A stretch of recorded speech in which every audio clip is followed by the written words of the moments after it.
Bem, pessoal, vamos de BTC no fim de tarde dessa terça-feira, 8 de novembro, na onda da compra da FTX pelo CZ da Binance. Agora na Espanha, 20 horas e 15 minutos, no Brasil, 16 e 15 da tarde. Gente, toda essa volatilidade do mundo cripto tem relação direta com a compra da FTX pelo CZ da Binance.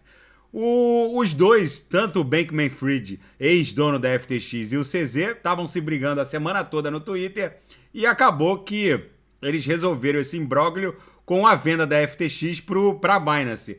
Muitos críticos dizem que isso vai concentrar muito poderio na mão do CZ, mas o fato é que as duas, tanto a Binance quanto a FTX, são CeFIs e o mundo está caminhando fortemente em direção às DeFis. Então, na prática, é uma concentração de poder temporário. O fato é que o próprio mercado financeiro tradicional vai sofrer uma tokenização e vai acabar migrando para o mundo das DeFis. Com regulamentação, óbvio. Vocês vejam que a própria Ethereum, ela já, depois que migrou para o Proof of Stake, ela já ostenta uma série de compliance, evitando confirmação de blocos que tenham origem nos misturadores, no Tornado Cash. O fato é que tudo isso balançou o mercado, porque esse imbróglio entre o CZ da Binance e o Bankman-Fried da FTX começou com um mega despejo da Binance do token nativo da FTX, a FTT. Enfim, e aí, como a FTX nasceu numa incubadora bancada pelo CZ, a Binance Labs, eles despejaram e aí começou todo o imbróglio que acabou redundando na venda da FTX para a Binance. Eles inclusive interromperam os saques. Já eu vou falar sobre tudo isso. Vamos analisar a BTC friamente. Vocês vejam que a gente abriu um corpo real de candle vendedor brutal, que veio beijar aqui, o corpo real veio beijar a base da nuvem de Shimoku no diário. Na projeção, a nebulosidade esverdeada se mantém. Na nossa banda de VWAP mensal, basicamente a BTC veio beijar a lower do mês 10, então tá dentro da faixa de trabalho. A gente segue fortemente engolfado tanto pela grande banda do mês 6 de 22, que engolfou a do mês 7, engolfou a do mês 8, engolfou a do mês 9, engolfou a do mês 10. Mesmo com toda essa volatilidade, a gente chegou a fazer a mínima hoje em 18.386. Basicamente, a gente veio visitar a lower do mês 10, do mês de outubro. A gente segue fortemente engolfado pela grande banda do mês 6 de 22. No intraday, a BTC simplesmente lambia a lower, voltou para VWAP, lambeu a upper, voltou para VWAP, e nessa agulhada a gente já está esgarçando nesse momento a lower, já ela vai estabilizar e retornar em direção a VWAP.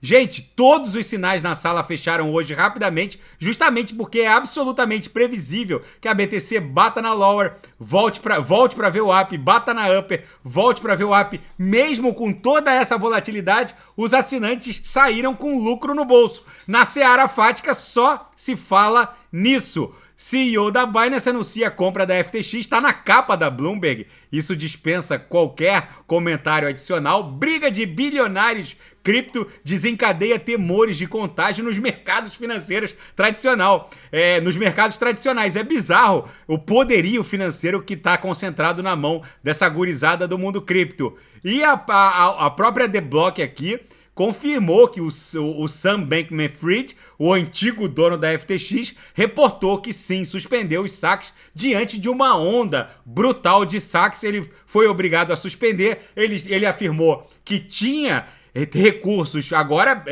a FTX pertence à Binance, mas ele tinha recursos para bancar todos os saques. O que aconteceu foi que muitas carteiras, principalmente a carteira da Ethereum, Solana e a carteira da BTC, ficaram sem recursos. Ou seja, ele teve que ir no mercado buscar ETH, buscar Sol, buscar BTC para repor a carteira e permitir a retomada dos saques.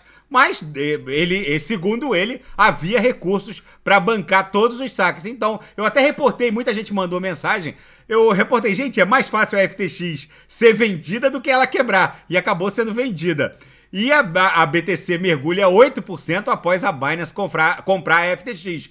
Muitos analistas dão conta de que isso aumentaria a concentração de poderio e de centralização na mão do CZ. Mas isso não é verdade, gente. Essa compra, ela tá aumentando o poder de fogo do CZ nas CeFIs. Só que tanto o mercado financeiro tradicional quanto o próprio mundo cripto, eles têm no futuro de ambos as DeFis. O próprio CZ já afirmou isso.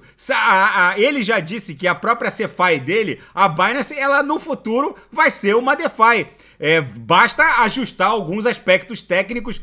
A instantaneidade do mundo cripto ainda não permite a agilidade que a gente encontra numa CeFi. A gente não encontra ainda numa DeFi. É preciso confirmar os blocos, confirmar a transação. É só comprar uma NFT lá na OpenSea que a gente vê que a coisa é um pouco mais lenta. O Elon Musk falou que quando o mundo cripto ajustar esses aspectos técnicos de largura de banda, latência, o próprio Twitter vai migrar da Web 2 para a Web 3 e rodar de forma descentralizada. E nenhum órgão estatal vai conseguir derrubar uma conta ali. Mas enfim, voltando agora para as demais notícias, um dos dirigentes da COP27 afirma que uma vitória republicana acabará com todo esse desiderato e objetivos climáticos da COP27. O fato é que o mundo se volta para as eleições nos Estados Unidos. O primeiro-ministro irlandês, o Kerry, diz que uma vitória republicana vai ser um balde de água fria nos objetivos da COP27. Democratas, não democracia, estão em risco hoje. Muitos analistas dando conta de que uma vitória esmagadora dos republicanos nas duas casas seria uma pá de cal na democracia. Gente, não é nada disso. O que está em jogo é a decisão soberana. Não está em jogo a democracia. O que está em jogo é quem vai vencer. Qual vai ser o resultado da decisão soberana do povo. O fato dos republicanos estarem na boca de urna, na frente dos democratas, e se eles assumirem o controle das duas casas, paciência. O fato é que muitos analistas estão comparando uma vitória esmagadora dos republicanos a uma ameaça à democracia. Estão confundindo alhos com bugalhos. E uma das maiores produtoras de semicondutores dos Estados Unidos, a NVIDIA, afirma que está fornecendo microchips, semicondutores para a China, de acordo com o regramento de compliance norte-americano. Enfim, os americanos, principalmente depois que o Joe Biden declarou abertamente essa guerra tecnológica contra a China, os americanos estão evitando que a China tenha acesso a semicondutores com transistores abaixo de 5 nanômetros, porque isso sim colocaria as forças, inclusive militares chinesas, num patamar de ameaça às forças militares norte-americanas. O fato é que o mundo segue muito conturbado, vamos colocar assim. A BTC, em razão desse imbróglio de bilionários do mundo cripto, é o que está na capa da Bloomberg, acabou levando muita volatilidade. Gente, olhando em perspectiva, olhando a nossa banda de VWAP mensal, a gente consegue perceber que a BTC basicamente veio trabalhar dentro da banda de VWAP mensal. Ela foi dar um beijinho aqui na lower do mês 10. Eu tenho pra mim que isso aqui é um comportamento... A BTC é muito volátil, é um comportamento agressivo, mas que não desrespeitou a lower do mês 10. É muitíssimo provável que a gente já promova um outro candle vendedor amanhã e depois seja sucedido por um engolfamento que vai fazer a BTC retornar rapidamente para um patamar até acima da VWAP mensal. A VWAP mensal que foi perdida segue ali num patamar de 20.300, agora vai significar uma resistência. A gente deve formar um pullback para depois sim voltar a estressar a upper da nossa banda de VWAP mensal do mês 11, que agora sim está se comportando como uma banda, já que a banda existe para ser trabalhada entre a lower e a upper. Ficou bonita agora o nível de abertura, lembrando que quando a banda de VWAP mensal abre desse jeito, ela abre um flanco para a BTC buscar patamares ainda maiores de forma ascendente, já que a banda se abriu. Então, quando ela se abre, do mesmo jeito que a gente esgarça para baixo, a gente depois esgarça para cima. Tá bom, pessoal? Se nada fugir do script, eu volto amanhã para analisar a própria BTC. Fiquem com Deus e quem quiser sugerir alguma análise, é só colocar nas mensagens abaixo. Grande abraço, fiquem com Deus, até amanhã.